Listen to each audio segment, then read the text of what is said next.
I just love the way the light ripples across the landscape. The family is out for breakfast.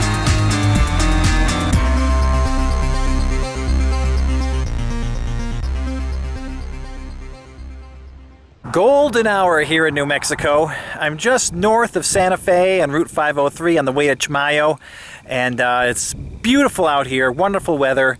The sun is starting to go down. Yesterday I drove this route to hike, and today I came back just because, man, I wanted to catch this at around sunset. Although I'm not facing out towards the sun, I'm looking at the golden rays of light that come across the mesas, and I'm standing on top of this hill quite a distance away, but I want to catch the essence of it because I have a higher elevation from here. So just take a look at this. Man, you can see why Georgia O'Keeffe loved this area. And I'm excited to portray this space in a sculptural form, a relief, a low relief, if you will. So there's going to be a two-part process to this painting. First, I'm going to sculpt it out with flexible modeling paste, and then I'm going to paint over it, highlighting and nullifying the areas to make them really cohesive. And I'm actually putting this flexible modeling paste on so that way you get a grounding, a low relief sculptural effect happening right beneath the painting, right beneath the surface. And I get to play with it, white on white. And basically, flexible modeling paste is a paste that Liquitex makes that is enhanced with marble dust. So that way it's thicker, you get that real stony feeling, that solid feeling when it's finished. And I mean, not finished, but dried. And you get to apply paints with it. I've done that before, actually right into this paste and then painted with it. Or you can apply it to your canvas and then paint over. I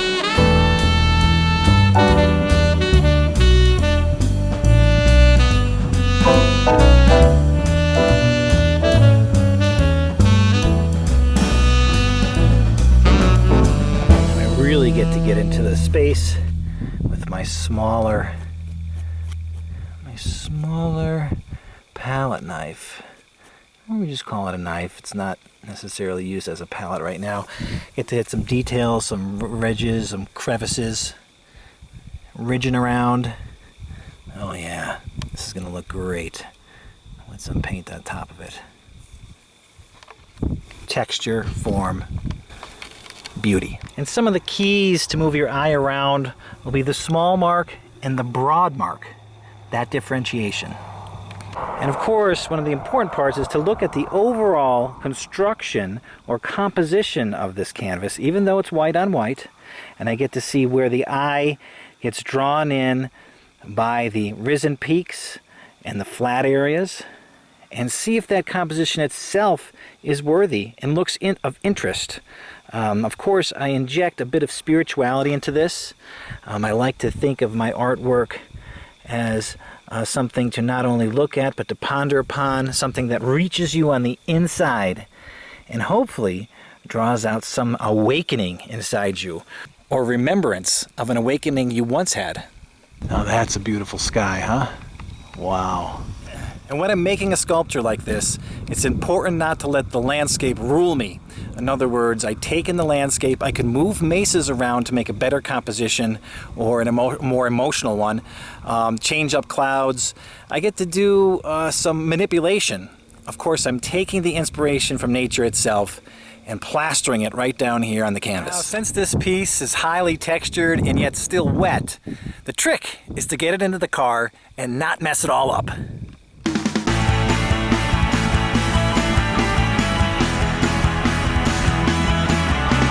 Pecos Wilderness here in northern New Mexico. Beautiful views.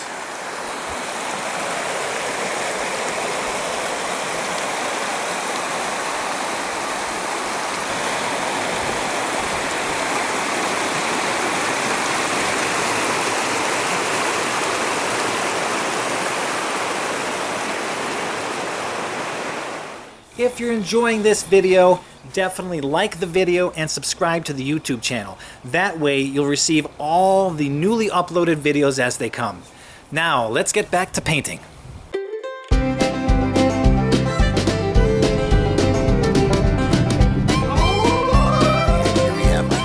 That's covered with flexible modeling paste, and my next process now is I'm going to take the darkest and nullified color to go inside the crevices and just coat this thing with a base coat.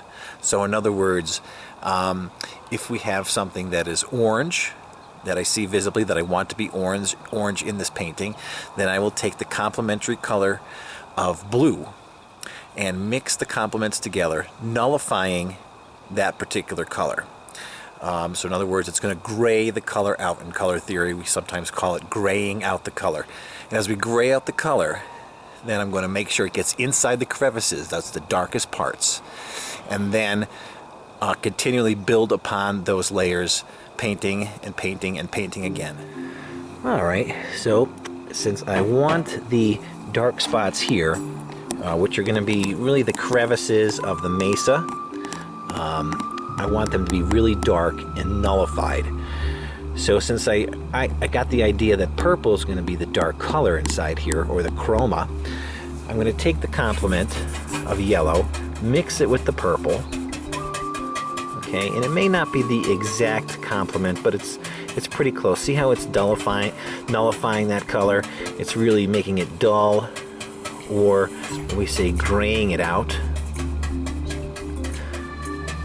I'm going to add just a slightly more amount of purple than the yellow, and then I'm going to take that and get inside these crevices here. And this is going to give me a good base to begin painting on top of.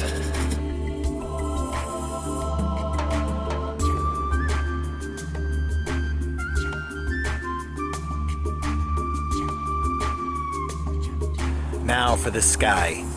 When I saw it in person, it was very peachy in color. There was pinks, there was oranges, there was yellows. They were very warm, but yet a darker value than thinking of it as a peach or peach fruit. So what I'm going to do is I'm going to do the base color. I'm going to try to make a nullified contrast to that. So what I'm going to place over here, so that way I can build on top of it. So what I'm going to do is I'm going to take these paints. And once again, this is acrylic paint. I'm going to take some of this raw sienna. That's going to be really the base of the color, but it's too intense. There's an intensity to it which I need to nullify or gray. So I'm going to add some of this purple in there, darken it. The purple is going to react with the complement of yellow that's in this brown, and then I'm going to take some of this light blue violet, mix it in to really gray it out. But it still has that value of brown, or that still so it still has that chroma or color of brown, but now it's recessed. It's going to push back.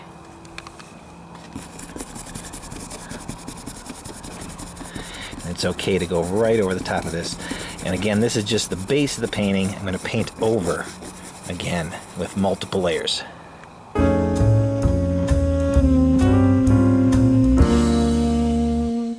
There we go, and now I have something to work with. I covered up all the white. I tried to get in all the crevices. This is a rather dark, emotional state right now for this painting, which is good, because then I'll be able to play on top of it. And remember, it's really important to cover your canvas with paint. Even if you rough it in, do the values of black and whites, or do something where you cover and get rid of all the white. Because when you do that, then you'll be able to see the vibrancy between the colors. The colors vibrate against each other, and it's really important to understand that relationship. So when we're painting on something, we want to make sure we get rid of the white. I know a lot of people like to draw in with pencil and then paint over, and that's okay. That's another technique. But for this technique, we're going to make sure that the colors are on the canvas and I could react to them, react on top of them. Look at that relationship of play once I start painting on top of the base, grayed, or nullified canvas.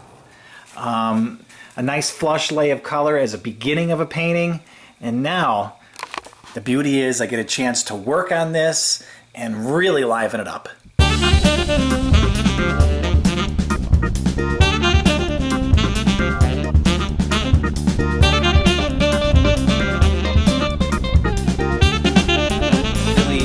going in a direction that feels good, a direction that really screams that sunset to me, that awe feeling of amazing natural happenstance.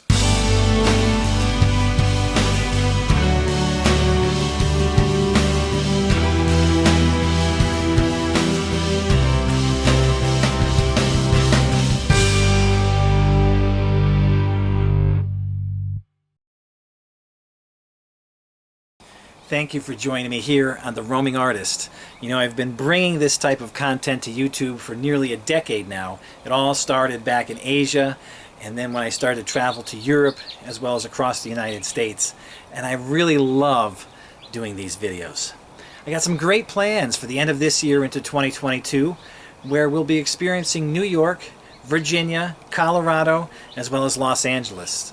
I'll be bringing exhibitions to those areas, as well as artwork delivered right to your armchair from these videos. You get to take a look at the inspiration as well. You know, I do love making these videos, but I gotta tell you, it's not easy to keep the train on the tracks doing something like this. That's why I need your help. Any donation would help, doesn't matter how big or how small, it all counts.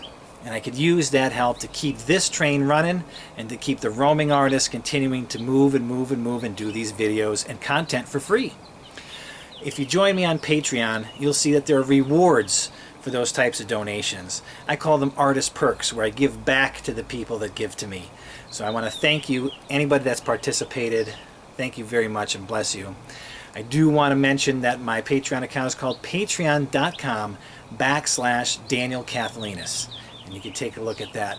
Also, comments. I love comments. Put your comments down the bottom of this video and let me know what you want to see. It's important for me to know what you want to see. Is there an area that I might be in that I could easily see, or something that really catches your eye, or some particular type of artwork you'd like to see me do? Let me know in the comments below. I hope you have a great day, and God bless.